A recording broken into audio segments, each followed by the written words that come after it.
Bom, dando continuidade, agora nós vamos falar sobre os preenchedores polimetilmetacrilato, também conhecido como PMMA, e policaprolactona, também conhecida como PCL.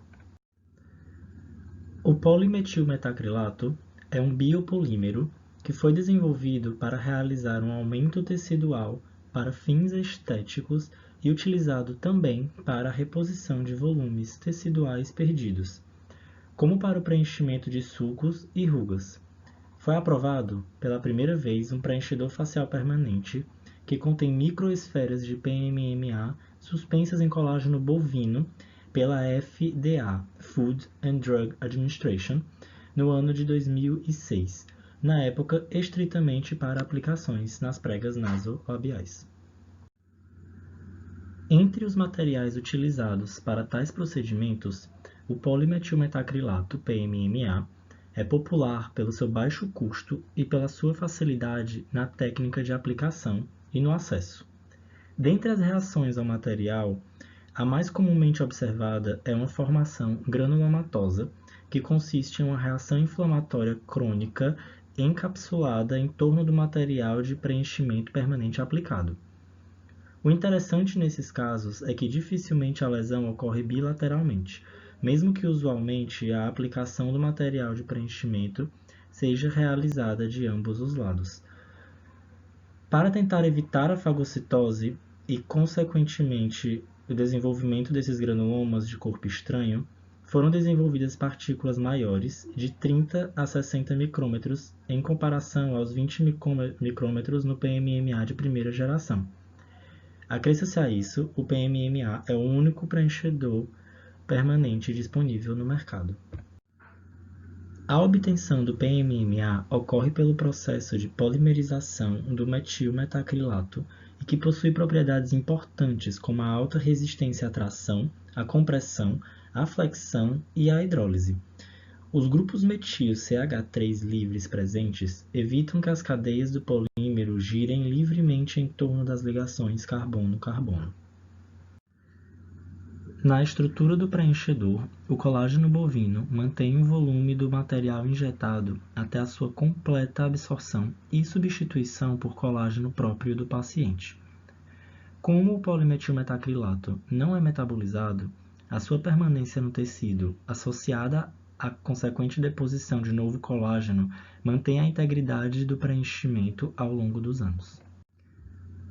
O PMMA é formado por aproximadamente 20% de microesferas e 80% de colágeno bovino, e a sua injeção causa uma resposta inflamatória natural do tecido conjuntivo, que é descrita pelo predomínio de neutrófilos e monócitos nas primeiras 48 horas. Em sua segunda semana, a resposta celular diminui e fibroblastos começam a se deslocar para o local, causando um aumento no depósito de colágeno ali pela sexta semana. Em sua oitava semana, a inflamação crônica se encontra mais dispersa e após 6 meses da injeção, há uma baixa resposta celular e presença de colágeno denso.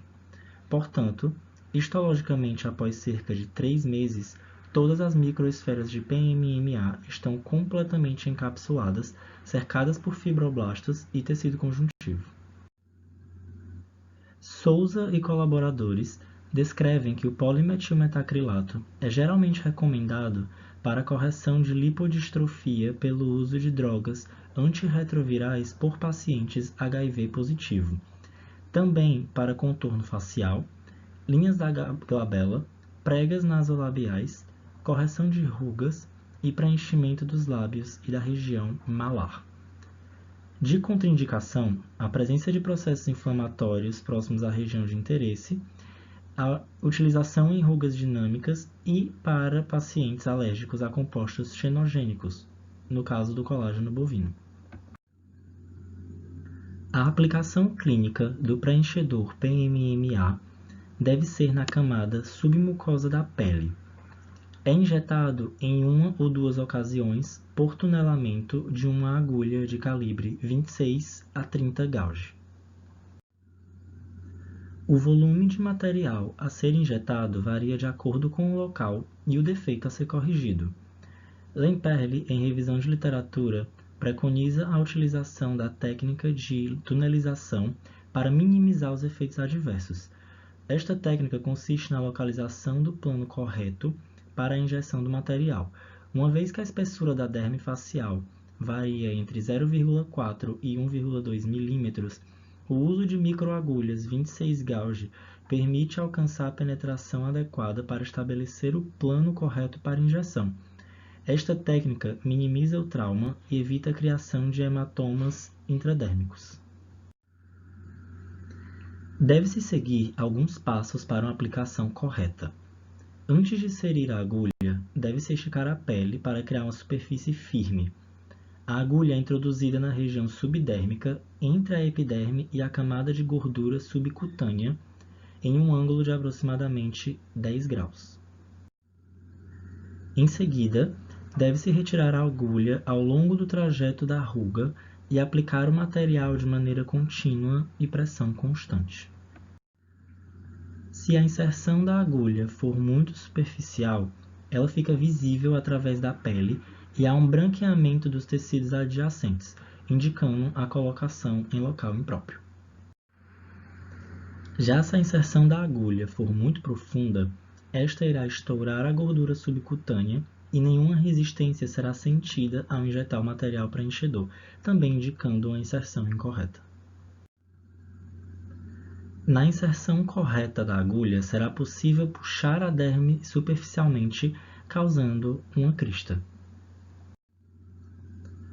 Jones mostra um caso com a utilização de polimetilmetacrilato, onde registra a paciente antes do procedimento, 6 meses, e após 1 ano da aplicação em região de prega nasolabial.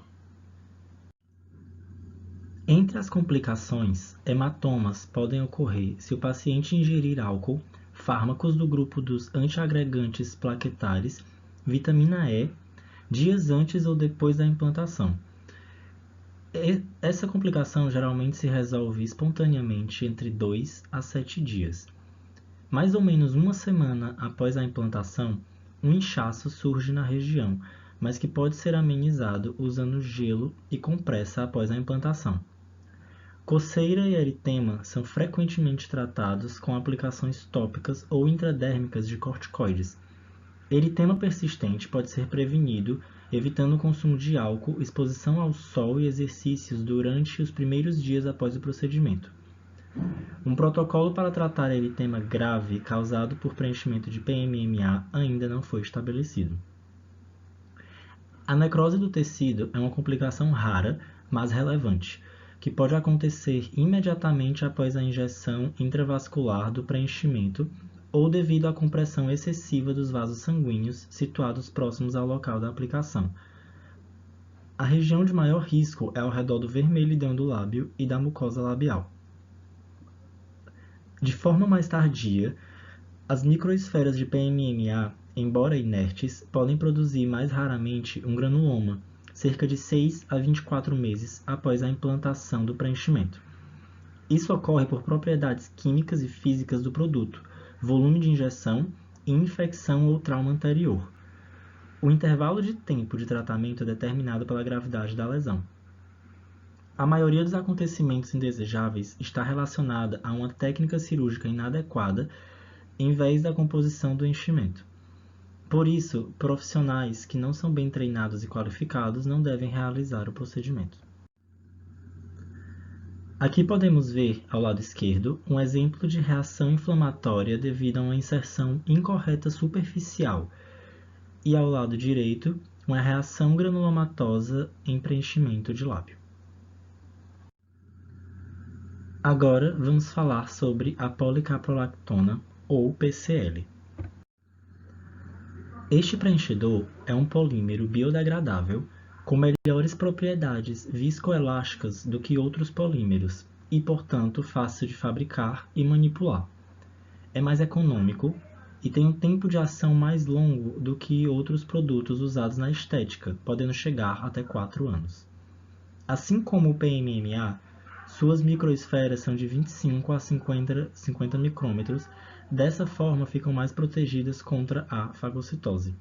Em 2009, o PCL recebeu a marcação CE como uma classe 3 de dispositivo médico. Esta é a classe de maior risco, exigindo monitoramento constante e há instituições especializadas para a condução dos produtos.